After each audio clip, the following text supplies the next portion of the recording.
ability to want to have that last shot. And demoralize you. Yes. And scare the living hell out of you. When we think of Michael Jordan, he's just that competitive fire. And I believe that every night he stepped on the floor, he put on the cape. You know, what he's done, I think he has more pressure than any athlete in North America. Yeah. More has been expected of him since 18 years old than any other single athlete. He may only be a sophomore.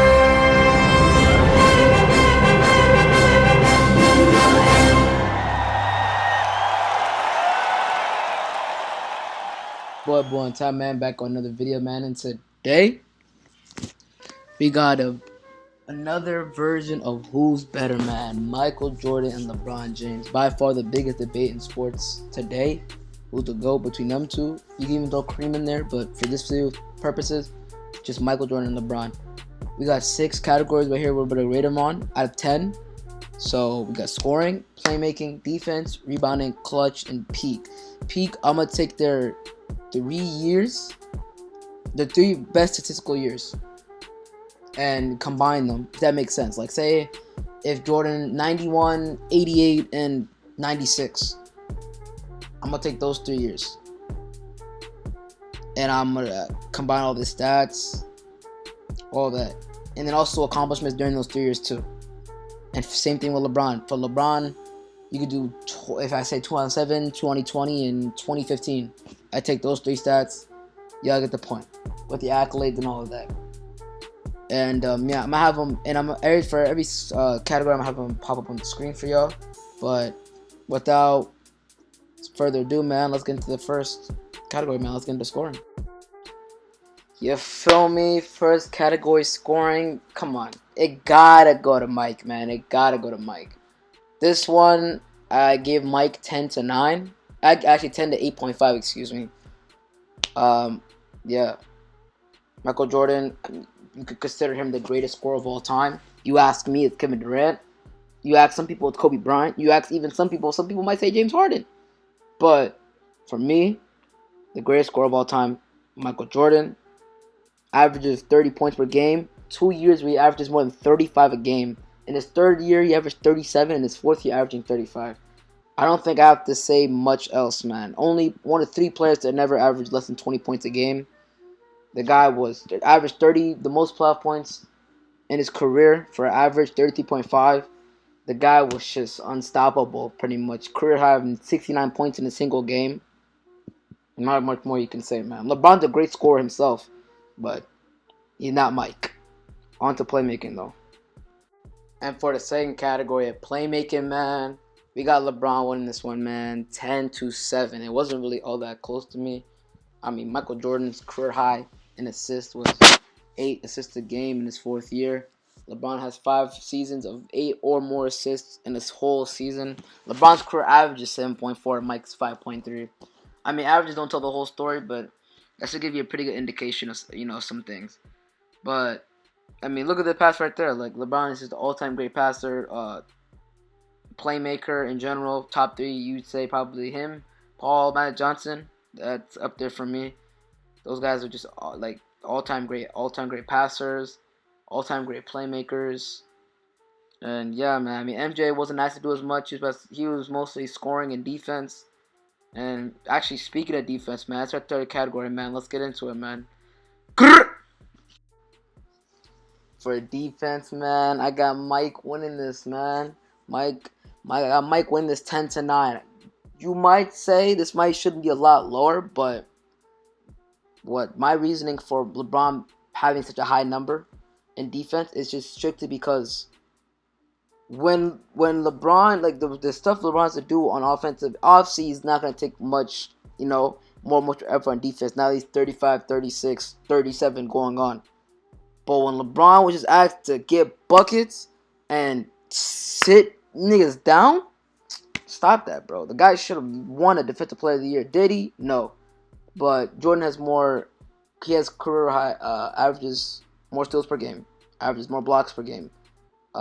He has more defensive teams altogether, 9 to 6, and he has more first team defensive teams.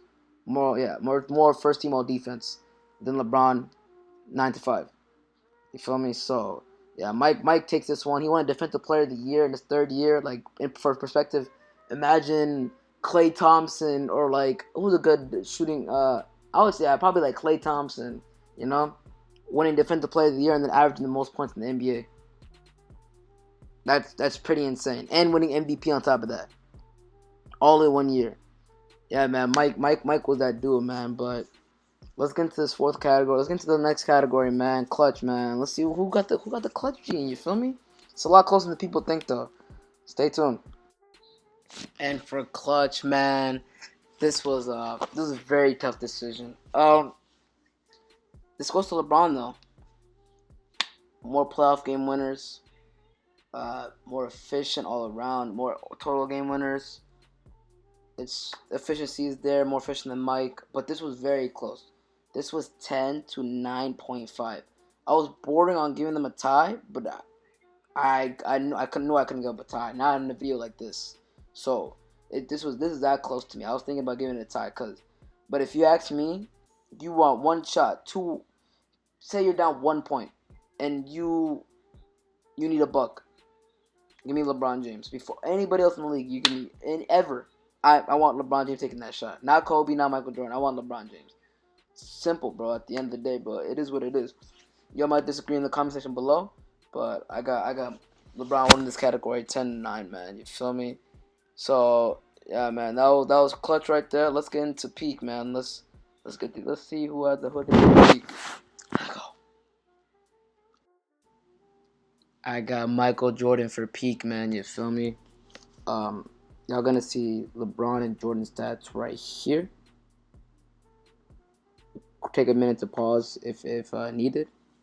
Michael Jordan pretty much beats LeBron. Almost, he beats him in points, steals, blocks. You feel me? Better free throw percentage. Threes, I didn't really consider that because LeBron was the era LeBron plays in. Obviously, they shot way more threes in the era Michael Jordan played in. Yeah, Michael Jordan had the steals, had a steal championship, and he was a 3-time scoring champ in those 3 years. All in all, although LeBron won the 2 championships and he has 2 more MVPs over Michael Jordan, I couldn't really consider the championship into consideration because LeBron was on a super team. And I wouldn't even say super team because you saw the Celtics, you saw the Spurs, but like he was on a very great team. Michael Jordan, those 3 years, those were his 3rd, 4th, and 5th year where they still didn't have a lot of people. Scottie Pippen was barely coming into his own. He would come into his own the year after the year 91. I think 91 was the first championship run. The peak, I took the 3 years, 3rd, 4th, 5th year. So after the 5th year, that's when they won the championship. So Michael Jordan still didn't really have too much of a team around him. Tried to take into consideration. I didn't really consider the championships too much. But yeah, overall, Michael Jordan won this category 10 to 9.5. And for the final category, man, let's get into rebounding. For rebounding, man, I had LeBron winning this 8 to 6. I mean, he averages 2 whole rebounds more. During their peak years, he averaged more rebounds than Mike. He's overall a better rebounder than Mike. You could say it's height. I mean, LeBron's I would say a decent rebounder, maybe above average rebounder for his height. Same with Michael Jordan, but they're not all-time great rebounders. They're just above average. Yeah, I don't really have too much to say for this category. Besides, LeBron got this one, 8 to 6. And now, for the moment of truth, y'all been waiting for, man. The final tally, man. Let me know in the comment section below right now. Who do y'all think won? Who do y'all think won, man? Let me know in the comment section below. Without further ado, then let's drum roll, please. And let's get into the last. Let's get into the final tally. And with a score of 56.5 to 53, LeBron James won this, I guess, version of who's better. What really separated this was actually the playmaking. LeBron won playmaking 10 to 7, which was the largest gap by far. That's really what won him because the score was 3.5 total, and LeBron won playmaking 10 to 7. So take that into consideration. That's really what I believe what lost Michaels is LeBron's playmaking above everything else, and how close it really is between these two, bro. So I can understand whether you think LeBron's the GOAT. If you think MJ should have been LeBron in scoring by much more, I could see why. But that's gonna do it for the video, man. As always, man, like, share, subscribe if you're new. If y'all want me to do a different one of who's better, like, let me know. Which match should I do next? Football, basketball? Let me know, bro. Let me know. But it's your boy, Timing, man. There's 2 videos that popping on your screen if they haven't already. Make sure to like, share, subscribe for more videos like this, daily uploads, and I'm out.